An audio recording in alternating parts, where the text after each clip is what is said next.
अस्सलाम वालेकुम जी। आज हमारे साथ हैं एक सेफ्टी ऑफिसर जो कि सऊदी अरब में कीम है और यहाँ पे ये काम कर रहे हैं और पाकिस्तान से ये बिलोंग करते हैं। तो आज इनसे सवालात करेंगे कि उनका पाकिस्तान से लेकर सऊदी अरब में आने तक का सफ़र और ये सेफ्टी ऑफिसर कैसे बने और ये काम कैसा है और भी बहुत कुछ। तो वीडियो को लास्ट तक देखिएगा और हमारे साथ बने रहिएगा।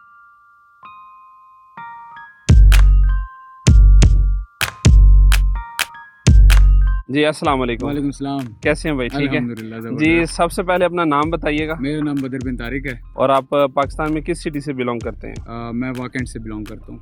टेक्सला के पास रेजिडेंस है हमारी। ठीक है।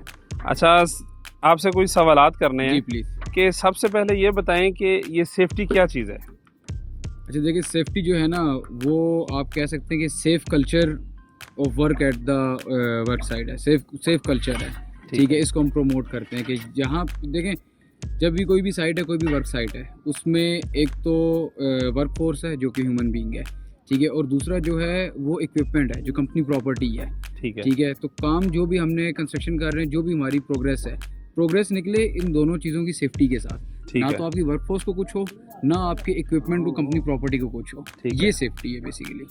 ठीक है, चलें ठीक है, बहुत शुक्रिया। अच्छा, एक चीज़ बताएं कि हमारे बहुत से बंदों को ना ये जॉब का मालूम नहीं है कि ये जॉब क्या है, ये क्या, हाउ इज़ सेफ्टी जॉब? अच्छा, सेफ्टी जो है बेसिकली आप सेफ्टी के कोर्सेज होते हैं, ठीक है, जिसको हम निबोश, आयोश, ओशा कोर्सेज कहते हैं। इन कोर्सेज में बेसिकली आपको ये बताया जाता है कि किस तरह आप वर्क साइट पे सेफ कल्चर को, सेफ इन्वायरमेंट को जो है ना लेके चल सकते हैं। किस तरह आप सेफ्टी को इन्हेंस कर सकते हैं वर्क साइट पे, इसमें ये सिखाया जाता है। और ये कोर्सेज जिस टाइम आप करते हैं, इसके बाद फिर जो है ना आप डिफरेंट कंपनीज में एज सेफ्टी ऑफिसर अप्लाई करते हैं। ठीक है। ये इसके लिए कौन कौन से कोर्स चाहिए होते हैं? इसके लिए 3 कोर्सेज होते हैं जो बेसिक कोर्सेज होते हैं। वो निबोश है, ठीक है, आयोश और ओशा होते हैं। ये 3 बेसिक कोर्सेज हैं। ये लाजमी मैंडेटरी है ये? इसमें आपके पास अगर आप जो आयोश ओशा है ना, ठीक है, उस बेस पे आप सऊदी में अब आपको इतनी जॉब नहीं मिल सकती। निबोश मैंडेटरी है आपके लिए। ठीक हो गया। अच्छा, अब ये बता दें कि इस जॉब के फ़ायदे क्या हैं और नुकसान क्या हैं? अच्छा, इस जॉब के फ़ायदे क्या और नुकसान क्या है, ये थोड़ा सा जो है डिप्लोमेटिक हो जाएगा। हर एक जो है ना जॉब का एक फ़ायदा भी होता है, नुकसान भी होता है। आप बताता हूँ, देखें प्रोज एंड कॉन्स हर चीज़ के होते हैं। प्रोज ये हैं कि आप वेलफेयर के लिए काम कर रहे होते हैं। जो आप अगर अपने लिए बात करें तो मैं अब यहाँ पे क्या काम कर रहा हूँ, मेरी जस्ट जो है मोटिवेशन ये है कि जो भी मेरे पास यहाँ पे वर्कर्स काम कर रहे हैं वो जिस तरह 100% सेफ़ सुबह आ रहे हैं, उसी तरह 100% सेफ़ शाम को वापस जाए। और जो कंपनी की प्रॉपर्टी मेरे पास यहाँ पे है, मेरे अंडर आ रही है, वो जिस तरह हम सुबह आएँ, जिस तरह 100% सेफ़ है, उसी तरह वापस जाएँ तो वो 100% सेफ़ रहे। तो ये प्रोज है कि आप वेलफेयर के लिए काम कर रहे हैं। और इसका कुछ और नुकसान भी बताएं। कॉन्स भी हैं। कॉन्स ये है कि ये थोड़ी सी क्रिटिकल जॉब है। क्रिटिकल इस तरह है कि जिस टाइम पे आप आइडियल सिचुएशंस को नहीं भी लेके चलते ना, आप लाइक 70-30 भी करते हैं कि 70% सेफ्टी होनी चाहिए, तो उस टाइम पे भी कुछ ऐसे एक्टिविटीज़ होती है जिनको आपको स्टॉप करना पड़ता है। उस वजह से कंस्ट्रक्शन का और आपका ना एक बड़ा वो चल रहा होता है, वो कोलैप्स चल रहा होता है। अब जिस तरह अगर यही भी बात करें, जिस तरह अब हमारे पास ये लैडर लगी हुई है, ठीक है। अब ये जो लैडर है, इसकी रिक्वायरमेंट ये है कि ये जो लेइंग पॉइंट है ना, यहाँ से ये 1 मीटर ऊपर होनी चाहिए, लेकिन ये आपको नज़र आ रही है 1 फुट है।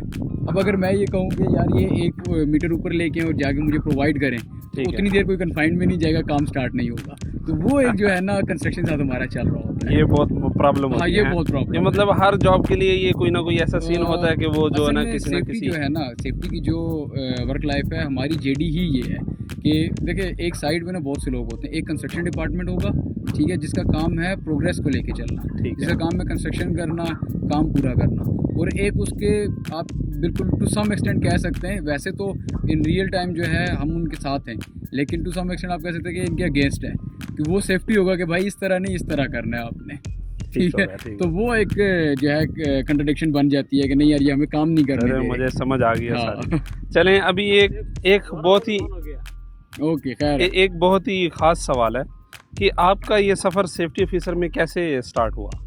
अच्छा, इसमें इस तरह के पहले जो है हमने मार्केटिंग एंड मैनेजमेंट से बिलोंग करते हैं, उस फील्ड में थे। और उसके बाद फिर कुछ प्रोजेक्ट्स पे इस तरह के काम किया जहाँ पे हमने सेफ्टी ऑफिसर्स को देखा, तो उनका हमें काम थोड़ा पसंद आया कि यार ये वेल बीइंग के लिए काम कर रहे हैं लोगों के। इनका बेसिक मोटो ही, लाइफ गोल ही, बेसिक मोटो ही है कि हमारे पास जो लोग काम कर रहे हैं वो सेफ़ रहें।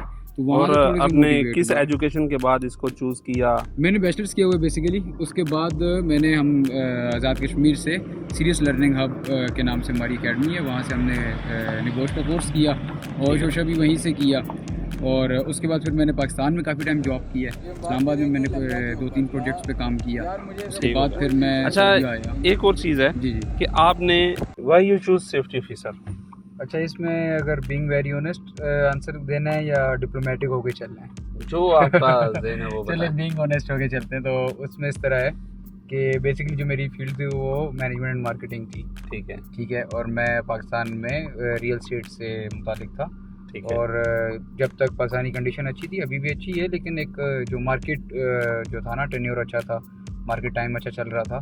तो उसके बाद जिस टाइम पे जो है कुछ कंडीशन डिफ़ॉल्ट की बनी और उसके बाद खैर जो है मार्केट काफ़ी ड्रॉप होने लग गई, तब हमें रियल एस्टेट से एग्जिट करना था। ठीक है, और उस टाइम पे मैं ऑलरेडी निबोश कर चुका था।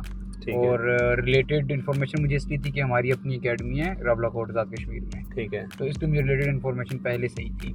ठीक और है, वो मैंने पहले से ही अपना सेकंड गोल रखा हुआ था कि अगर तो मैं रियल एस्टेट में उस तरह पाकिस्तान में नहीं चल पाता, तो सेकंड गोल मेरा यही है कि फिर मैंने सेफ्टी में चले जाना है। फिर मैंने पाकिस्तान में जॉब्स की, 2 साल मैंने पाकिस्तान में जॉब की, उसके बाद फिर मैं सऊदी आ गया। ठीक है। अच्छा बदर भाई, एक स्पेशल क्वेश्चन है और ये पर्सनल भी है जी जी। कि ये सेफ्टी ऑफिसर की तकरीबन इनकम कितनी होती है? आप एग्जैक्ट नहीं बताएं, हाँ एग्जैक्ट मैं लेकिन नहीं मैक्सिमम बताऊंगा। और मिनिमम बता दें कि ये अच्छा, इसकी। इसके ऊपर मेरा बहुत डिटेल व्लॉग है, मैन वर्सेस सऊदी अकाउंट के ऊपर बहुत डिटेल में मैंने बात की हुई है। ठीक ये है, इस तरह होता है कि डिपेंड करता है। अगर तो आप कंपनी एम्प्लॉय ना, कंपनी डिपेंड करती है कि अगर तो वो कॉन्ट्रैक्टर है ठीक तो है, तकरीबन आपको 3K तक सऊदी में, और अगर आप दुबई में तो वहाँ थोड़ी कम है सैलरी। लेकिन सऊदी में मतलब अगर आप फ्रेश आ रहे हैं और कंपनी में पाकिस्तान से इंटरव्यू दे के आ रहे हैं, तकरीबन 3K 3.5K आपको 10 आवर्स की मिल जाती है। ये कंपनी एम्प्लॉय ये कंपनी एम्प्लॉय की सैलरी है। ये इसमें ओवर टाइम भी है या सिर्फ नहीं, बेसिक ये 10 आवर्स की है। ये 10 ठीक है। कुछ हाँ 10 आवर्स की कंपनी जनरली यही लगाती है, इसमें फ्राइडे इंक्लूड नहीं होता, मतलब 260 आवर्स होते हैं। ठीक है, 26 डेज एंड 10 आवर्स। फिर इसके बाद जो है आपका 1.5 टाइम्स जो होता है वो ओवर टाइम इंक्लूड हो जाता है इसमें। ठीक हो तो सेकंड चीज़ इसमें ये है कि अगर तो आप कंपनी एम्प्लॉय नहीं हो और अगर आप एक्सपीरियंस पर्सन हैं और आप जो है ना फ्रीलांस वीज़े पे आते हैं, आज़ाद वीज़े पे सऊदी की मैं बात जिसको हम करूंगा। रेंटल कहते हैं।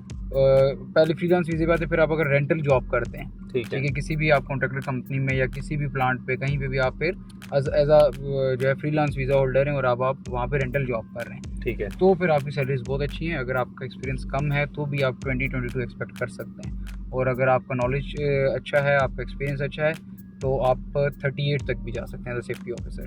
38 का मतलब है आप 12 to 13,000 पर मंथ अर्न कर सकते हैं, और 22 का मतलब आप 6 to 7,000 पर मंथ अर्न कर सकते हैं। ठीक हो गया। अच्छा, एक बहुत ही जो है ना ज़रूरी सवाल है जो जी। हमारी वीडियो देख रहे हैं उनके लिए मैं इस क्वेश्चन आपसे करना चाह रहा हूँ जी जी प्लीज़। कि a new person how to become a safety officer, एक नया बंदा कैसे हाँ। सेफ्टी ऑफिसर बन सकता अच्छा, है? ये बहुत इंपॉर्टेंट क्वेश्चन है। इसके ऊपर मैं बहुत ज़रूरी समझता हूँ बात करना। बहुत से लोग ये समझते हैं कि हमने डन बेस पे निबोश कर लिया तो it's enough for being a safety officer. No, it's not. ये स्टार्टिंग पॉइंट भी नहीं है। मैं निबोश के डिप्लोमे को स्टार्टिंग पॉइंट भी नहीं समझता सेफ्टी ऑफिसर के लिए। ठीक है, सेफ्टी एक नॉलेज का समंदर है। ठीक है, आपको बहुत ज़्यादा प्रिपरेशन करनी पड़ती है, इंटरव्यू बहुत हार्ड होते हैं, इंटरव्यू बहुत टफ होते हैं, आपको बहुत प्रिपरेशन करनी पड़ती है। ठीक है। और उसके बाद आप सेफ्टी ऑफिसर बनते हैं, उसके बाद आपके इंटरव्यू क्रैक होते हैं। तो अगर आप आना चाह रहे हैं इस फील्ड में, तो मेरी एक राय ये है कि आप निबोश खुद करें, डन बेस मत करें। और है। उसके बाद अगर आपको पाकिस्तान में लगे अगर एकदम जॉब नहीं मिलती, तो गो फॉर इंटर्नशिप। एक दफ़ा सेफ्टी इन्वायरमेंट में, एक दफ़ा वर्क साइट पे जो है ना उस इन्वायरमेंट का हिस्सा बने। ठीक है। वहाँ पे सीखें कि हो रहा कैसे है। उसके बाद पाकिस्तान में कुछ टाइम जॉब करें। पाकिस्तान में भी बहुत अच्छी कंपनीज़ हैं, प्लांट्स वगैरह हैं, डेस्कॉन है और बहुत अच्छी कंपनीज़ हैं, उनमें जॉब करें, थोड़ा सीखें, फिर आप सऊदी आएँ। अब बहुत से लोग सऊदी में आए हुए हैं नील एक्सपीरियंस के साथ, just they are having an NEBOSH diploma, और वो सोच रहे हैं it's more than enough. It's not more than enough. ये कुछ भी नहीं है। एक डिप्लोमा बेस आप कुछ भी नहीं कर सकते जब तक आपके पास स्किल नहीं है, आपके पास नॉलेज नहीं है। तो पाकिस्तान में इंटर्नशिप करें, उस कल्चर का हिस्सा बने, उसके बाद आप सऊदी आएँ। इसके लिए तकरीबन कितनी तालीम चाहिए? नहीं, तालीम का सच नहीं है। आप आई गेस सेकंड ईयर के बाद भी कर सकते हैं, इंटरमीडिएट जिसको हम कहते हैं। लेकिन वो फिर वही है, जितना गुड़ उतना मीठा। आपकी जितनी ज़्यादा एजुकेशन होगी, हायरिंग पर्सन आपको उतना प्रेफर करेगा। ठीक हो गया। अच्छा, लास्ट पे आप क्या कहना चाहेंगे सब लोगों के बारे में जो सेफ्टी ऑफिसर हैं और जो बनना चाह रहे हैं और जो अभी सोच रहे हैं? हाँ, जो हैं उनको मैं ये कहना चाहूँगा कि लोगों को नॉलेज ट्रांसफ़र करें, नॉलेज शेयर करें, ज़्यादा से ज़्यादा नॉलेज शेयर करें लोगों के साथ। और जो बनना चाह रहे हैं या जो सोच रहे हैं उनको मैं ये कहूँगा कि पहले डिटेल रिसर्च करें किसी भी फील्ड में आने से पहले। ठीक है, डिटेल रिसर्च करें और उसके बाद लेवल 3 करें नेबोश का। ठीक है, उसके बाद जो है इंटर्नशिप करें या जॉब करें, जो भी करें पहले जिस भी कंट्री में वहाँ पे करें, उस कल्चर का हिस्सा बने।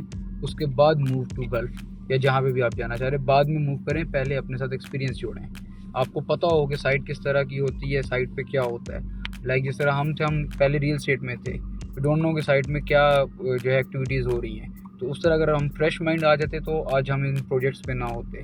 तो हमने पहले पाकिस्तान में इंटर्नशिप्स भी की हैं, जॉब्स भी की हैं, उसके बाद हम मूव हुए इधर। ये एक बहुत इंपॉर्टेंट पॉइंट है कि आप पहले वहाँ पे उस कल्चर का हिस्सा ज़रूर बनें।